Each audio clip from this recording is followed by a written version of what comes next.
morning students and welcome back to my class. Today we will going to study about different modes of asexual reproduction. Binary fission. In binary fission, the parent cell divides to produce two daughter cells. As two daughter cells is producing, the fission is known as binary fission. Example, amoeba and leishmania. In amoeba and leishmania, the parent cell first grows in size. That means the cell increases the cytoplasm. As the cytoplasm increases, the nucleus elongates and starts to dividing. And after the division of the nucleus, the cytoplasm of the cell starts dividing. And after the division of cytoplasm, the cell membrane finally divides and produces two daughter cells. As two daughter cells are producing, the fission is binary fission. Binary fission में सबसे पहले parent cell का size increase होता है और ये size कैसे increase होता है? By increasing the cytoplasm of the cell. फिर सेकेंड स्टेप क्या होता है? The nucleus. It is the nucleus who first divide in a cell. Nucleus elongate होना शुरू हो जाते हैं और एलोंगेट होने के बाद डिवाइड हो जाते हैं. कितने न्यूक्लियस प्रोड्यूस हो गए? Two nucleus. Now what happens? The cytoplasm of the cell divides. और साइटोप्लाज्म की डिवीजन के बाद क्या होता है? See it over here. The cytoplasm is dividing. The membrane which is covering the cytoplasm or the cell finally divides and produces two daughter cells. This is known as binary fission. It is common in amoeba as well as in leishmania. Now, what is the difference between the pattern of binary fission in amoeba and leishmania?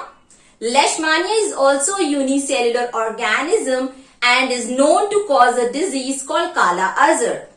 Unlike in amoeba, where the binary fission can take place at any plane, that means amoeba can divide from any part of the body. That means amoeba जो होता है वो अपनी body के किसी भी part से binary fission start कर सकता है या डिवाइड कर सकता है.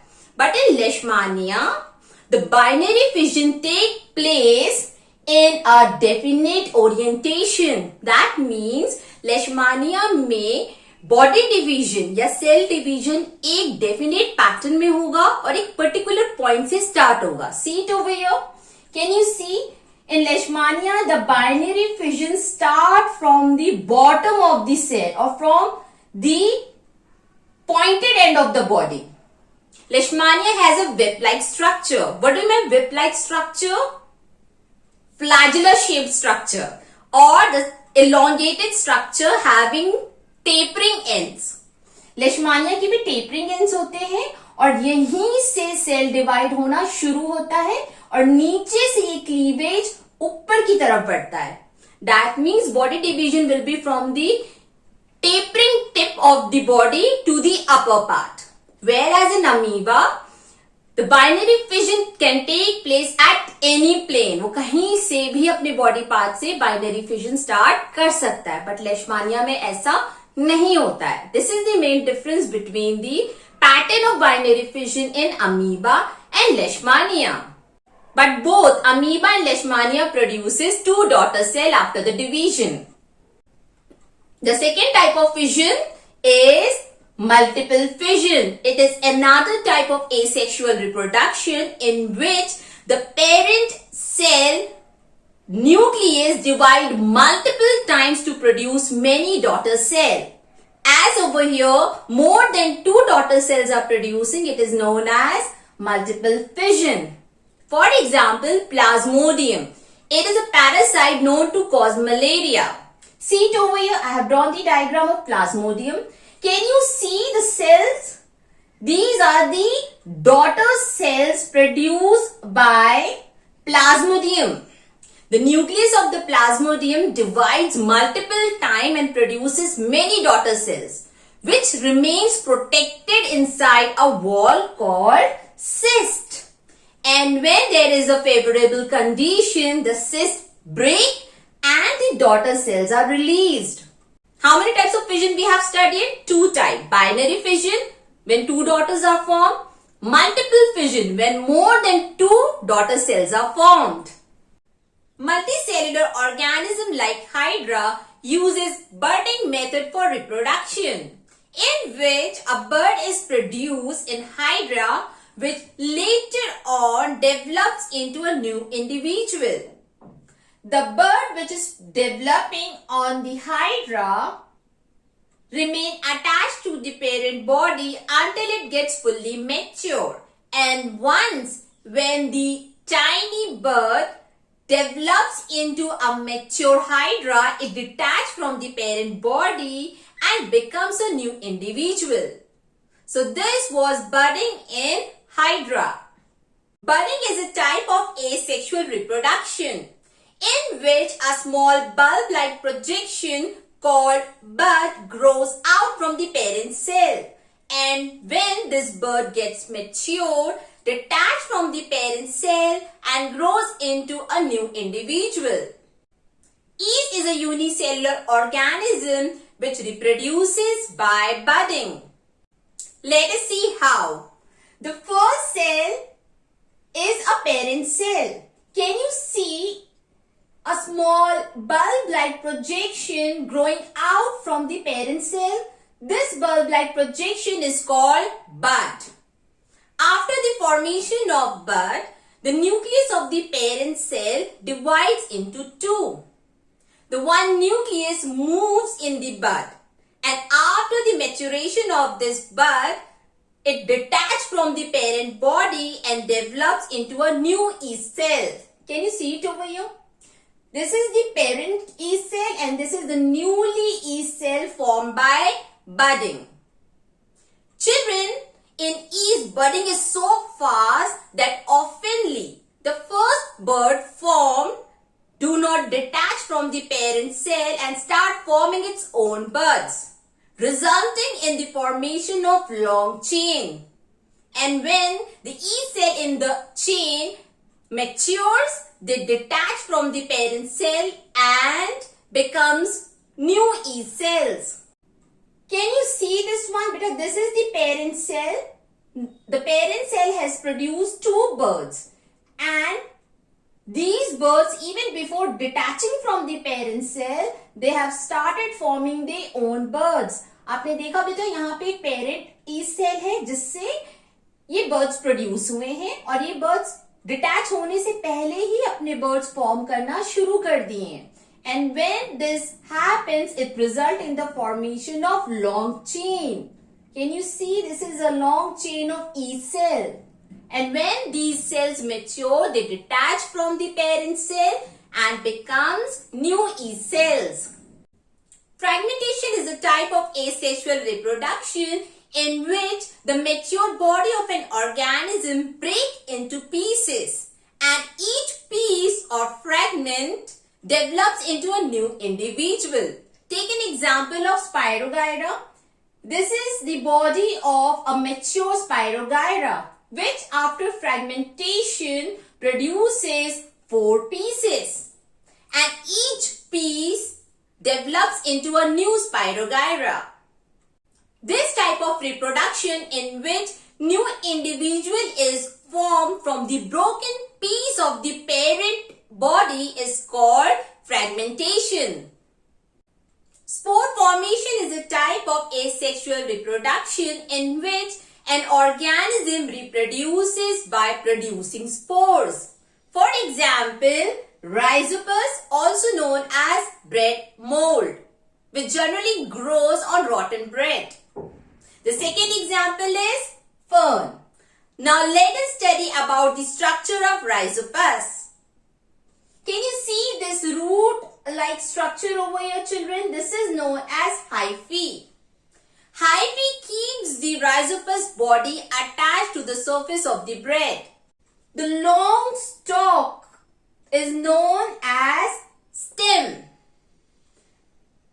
Sporangium, the bulb-like structure present on top of the stem is called sporangium, also known as fruiting body. It is that part of the Rhizopus where spores are produced.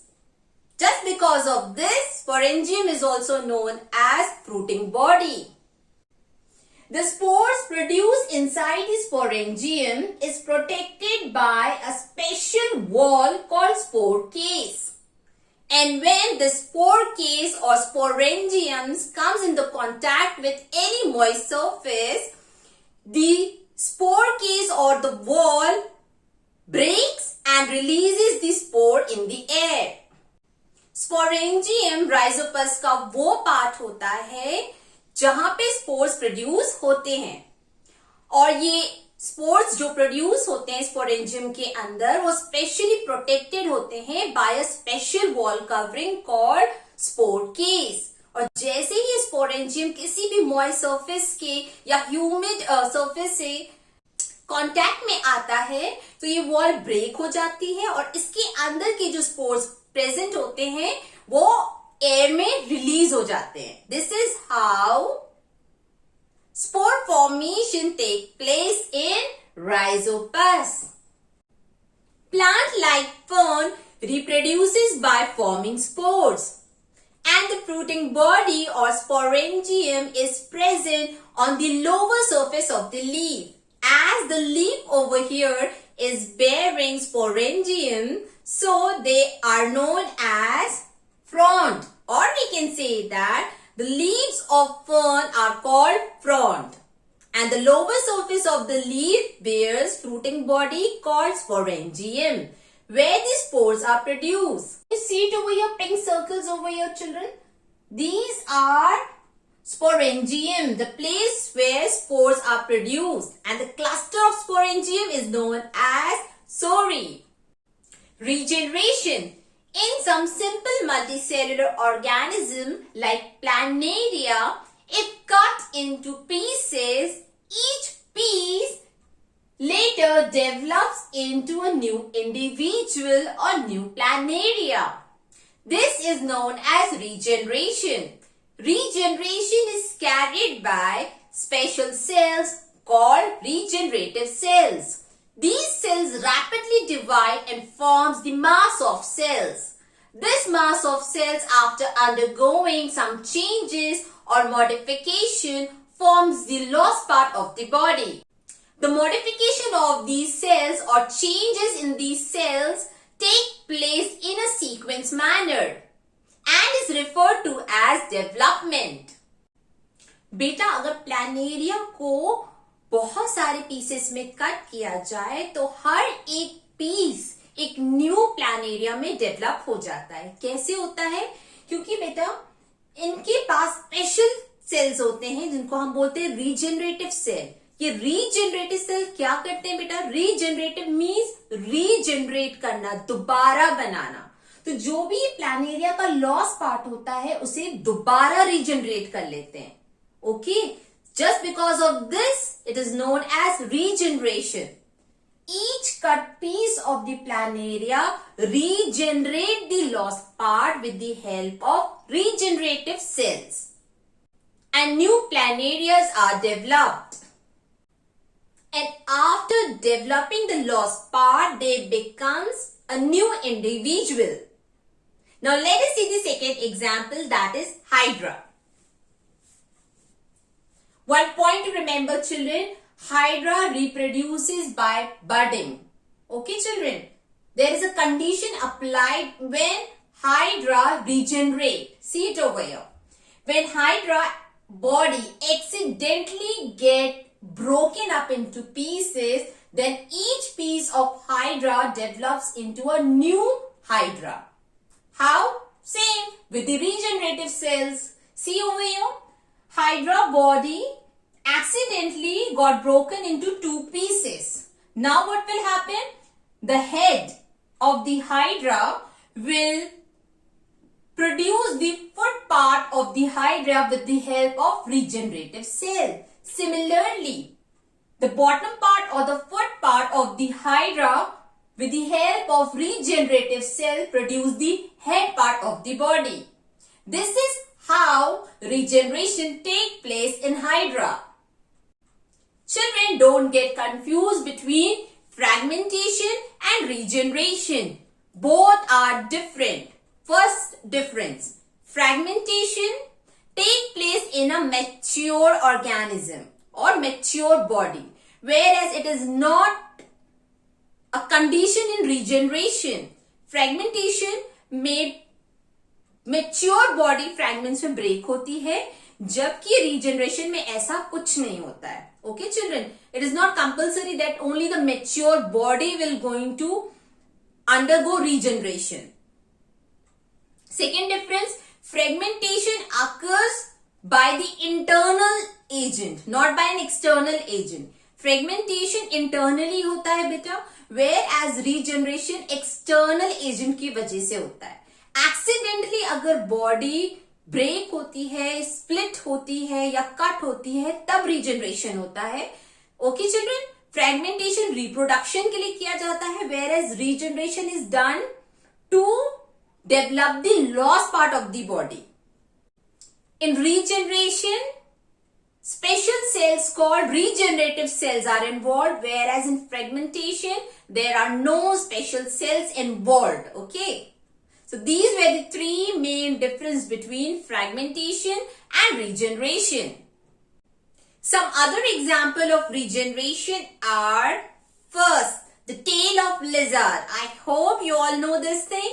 अगर lizard की tell cut हो जाती है तो lizard क्या कर सकता है, अपनी लॉस्ट टेल को दोबारा रीजनरेट कर सकता है. So this is also an example of regeneration. Second example is starfish. Even starfish can regrow its lost part by regeneration. With this, we have completed our topic asexual reproduction in unicellular and multicellular organism. In our next class, we will start a new topic. Till then, take care. Bye-bye.